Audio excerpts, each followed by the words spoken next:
Hi, I'm Aristotelis Levendidis from Northeastern University, and this is DomainNet, homograph detection for data leak disambiguation. This project is joint work with Dr. Lara Dirocco and Professors Wolfgang Gadebauer, René Miller, and Mirek Riedewald, all from Northeastern University. Data lakes are large data repositories where metadata, table names, and attribute descriptions may be incomplete, ambiguous, or even missing. Moreover, data lakes can be deeply heterogeneous, where a data value that appears more than once can have multiple meanings. Consider the following set of three tables that could be sampled from a large data lake. At a quick glance, you may recognize some data values. These seem to be US state abbreviations, these years, and Pasadena is a city in California. But do those values always have one meaning across all tables in the data lake? Unfortunately, that is not the case, especially in data lakes. In fact, the first table is about books, their publication year, and number of pages. The second table is about locations and their respective US state and population. And the third table is about airlines, their flight codes, and their departure times. Notice that the data value CA can refer to both the state of California, but also China. Similarly, Middlesex is a novel written in 2002, but also a county in Massachusetts.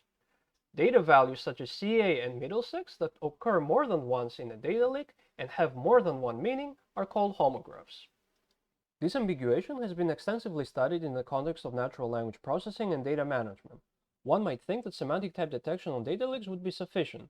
However, semantic type detection techniques are largely supervised. For instance, knowledge-based techniques map data values to external knowledge bases such as DBpedia and Yago. Such techniques work well in the context of web tables, but in data lakes their coverage tends to be very low. Other supervised techniques, such as Sherlock and Sato, train a machine learning model and provide a semantic type prediction for a column. However, their model is only trained using 78 types. Very recently, unsupervised techniques have gained traction. One such technique is D4, which tries to discover domains from a set of tables. Given a set of tables, D4 groups each data value in a set of possible domains. If a data value is placed on two or more domains, it is possibly a homograph. Indeed, we will use D4 as a baseline to compare with our approach. We strongly believe that more unsupervised techniques for disambiguation are necessary in the context of data lakes. A research problem is as follows. Given a data lake containing a collection of tables, we want to determine if a data value that appears in more than one attribute or table has a single meaning or more than one meaning. Our method, DomainNet, is unsupervised and uses network centrality measures on a bipartite graph representation of the data lake in order to identify if a data value is likely to be a homograph. To tackle the homograph detection problem, DomainNet aims to be completely unsupervised by only relying on data in the tables. Intuitively, a homograph is a value that co-occurs with a set of values that do not co-occur along with each other. We can visualize this notion of a homograph using a bipartite graph composed using the value nodes and attribute nodes. An edge is placed between them if a data value appears with the attribute. We use set semantics for data values so that if a data value is found in multiple attributes, it is still represented by a single node. We create a unique node for each attribute, even for attributes that share the same name. Here we show a fragment of the bipartite graph representation of our running example. Based on the co-occurrence intuition of homographs, can we now visually determine that Pasadena is a homograph? Unfortunately, no, since Pasadena seems to co-occur with values that also co-occur with each other. So what went wrong? Actually, our assumption is not wrong, but focusing only on a small subset of the available data is not enough. Assuming the data lake is large enough, we'll find other tables with book titles and city names. Thus, we'll see that Pasadena, as well as Middlesex and Luna, are central in connecting book title nodes with county and city nodes. So, using this co-occurrence intuition, can we quantify the extent by which a data value is a homograph? Yes. However, considering only direct co-occurrences may be lossy, since data values from the same domain may not always directly co-occur with each other. So ideally, we would like to extract the co-occurrence information over longer paths, as well as use a global connectivity measure over all the nodes. A measure that achieves this is between centrality, which measures how often a node lies on shortest paths between all other nodes in the graph. Between centrality has been used in numerous areas such as social networks, telecommunications, and many more. For example, consider the following simple bipartite graph.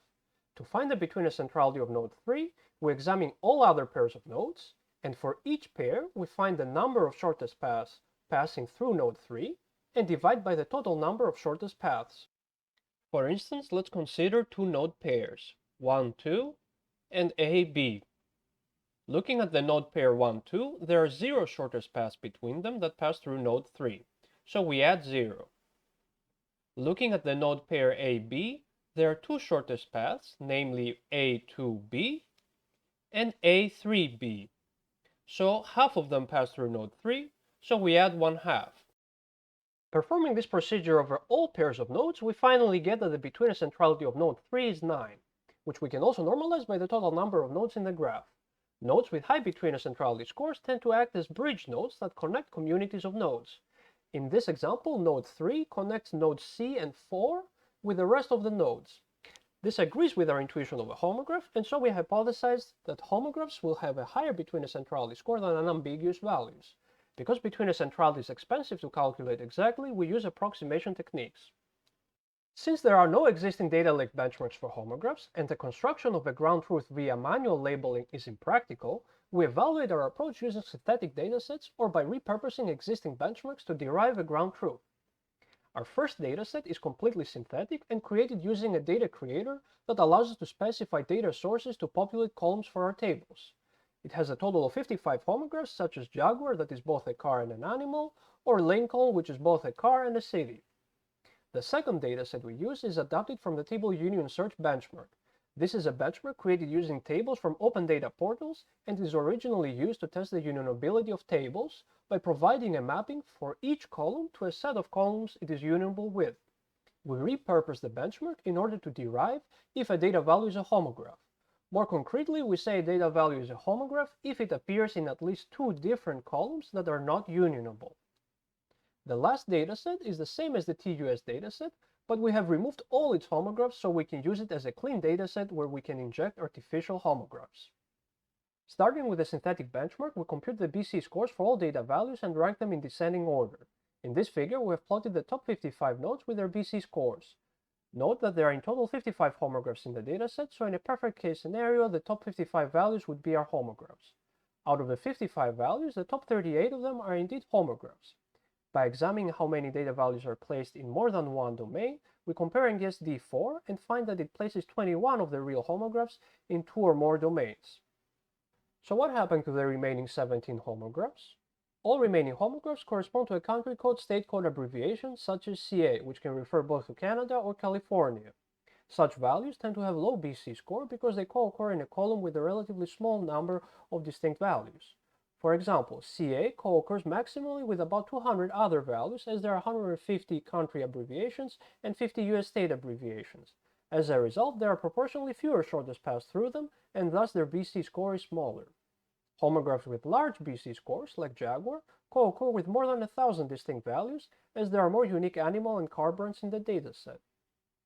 Next, we perform the same analysis on the TUS benchmark, which is much larger and has about 26,000 homographs.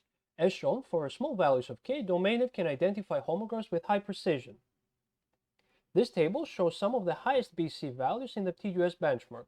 At a quick glance, some of them don't look like homographs, but there are good reasons why they have a high BC score. Music faculty has a high BC score because it appears both as a name of a bus stop, but also as a department in university-related tables. The period character appears in multiple contexts in the data lake and is used as a null. Numerical values such as 50 also appear in multiple contexts, such as street numbers, identification numbers, quantities, and many more. Manitoba Hydro is identified as a homograph due to a data placement error.